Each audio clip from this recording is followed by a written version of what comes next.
Will do next topic cost sheet और statement of cost. Cost sheet एक ऐसी statement है जो पर्टिकुलर टाइम पीरियड पे आउटपुट और उसकी ब्रेकअप कॉस्ट को बताती है, चाहे वो टोटल कॉस्ट हो या फिर वो कॉस्ट पर यूनिट हो। तो ये जो डाटा होता है कॉस्ट शीट का, ये पर्टिकुलर जॉब से, ऑर्डर से या प्रोडक्शन से इकट्ठा किया जाता है। तो कॉस्ट शीट को हम कॉलमर फॉर्म में भी प्रिपेयर कर सकते हैं और इसको हम टेबल फॉर्म में भी प्रिपेयर कर सकते हैं। तो basic purpose is to know total cost as well as per unit cost of products. So cost sheet is a memorandum statement. अब जो कॉस्ट शीट है इसको बनाने का पर्पस क्या है कि आपको डिफरेंट कॉस्ट का पता चल जाता है, लाइक प्राइम कॉस्ट कितनी है, फैक्ट्री कॉस्ट कितना है, ऑफिस कॉस्ट कितना है, ओवरऑल कॉस्ट कितनी है और कितना प्रॉफिट है, कितनी सेल है। ठीक है, तो अब इस कॉस्ट शीट के एडवांटेजेस क्या हैं। सबसे पहले कॉस्ट शीट का मेन एडवांटेज है cost sheet explains or disclose total cost as well as per unit cost of production of goods. It also help to keep control in cost of production of products. तो different cost की आप comparative study भी कर सकते हो और उसके basis पे हम डिफरेंट डिसीजंस भी ले सकते हैं। And it also help to fill up tenders and quotations. It helps to lay down production policy को बनाने में भी कॉस्ट शीट हेल्प करती है और कॉस्ट शीट सेलिंग प्राइस को डिटर्मिन करने में भी हेल्प करती है।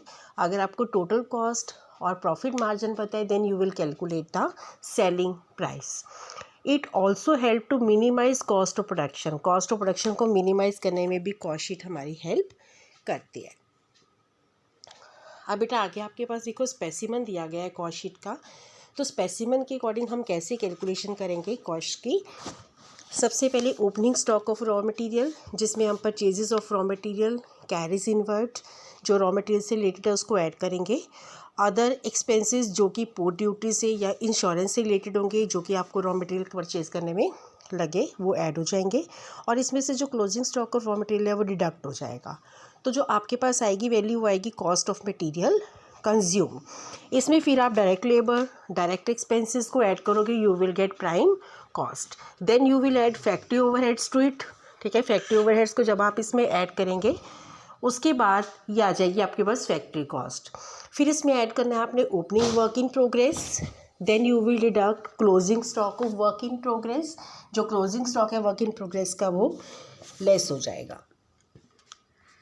तो आपके पास वर्क्स कॉस्ट आ जाएगी, फैक्ट्री कॉस्ट आ जाएगी। ठीक है, फिर आपने ऑफिस ओवरहेड्स को जब ऐड किया then you will get office cost. उसके बाद आपके पास ऑफिस कॉस्ट आएगी जिसमें फिर आप ऐड करोगे opening stock of finish goods, deduct करोगे closing stock of finish goods, then you will get cost of good sold. Then you will add selling and distribution expenses. आप उसमें सेलिंग एंड डिस्ट्रीब्यूशन एक्सपेंसेस को add करेंगे तो आपके पास आएगा cost of sale, जिसमें प्रॉफिट मार्जिन को ऐड करने के बाद आपके पास आ जाएगा सेल्स।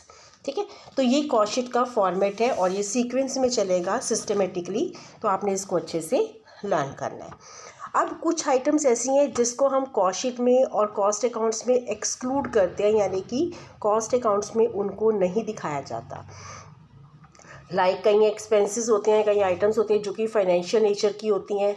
ठीक है, items of purely financial income, appropriation of profits, items of abnormal expenses, these are not included in cost sheet। तो अब इसमें प्योरली फाइनेंशियल एक्सपेंसेस कौन से होते हैं, जो आपको इन्वेस्टमेंट से लॉस होगा, capital losses, penalties, discount on debenture and bonds, damages. ठीक है, देन इंटरेस्ट ऑन डिवेंचर।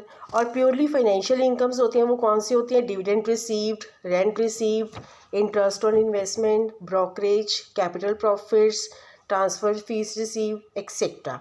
और items of appropriation of profits में लाइक कोई भी आपने रिजर्व में ट्रांसफ़र किया है, transfer to general reserve, debenture retention reserve, dividend paid, donations, charities, taxes, इनको आपने कॉस्ट शीट में नहीं दिखाना। ठीक है, तो जो आइटम्स ऑफ एबनॉर्मल लॉसेज हैं like loss by fire, loss by theft, cost of abnormal vestiges, these are also not included in cost. So this is all about the items excluded from cost sheet.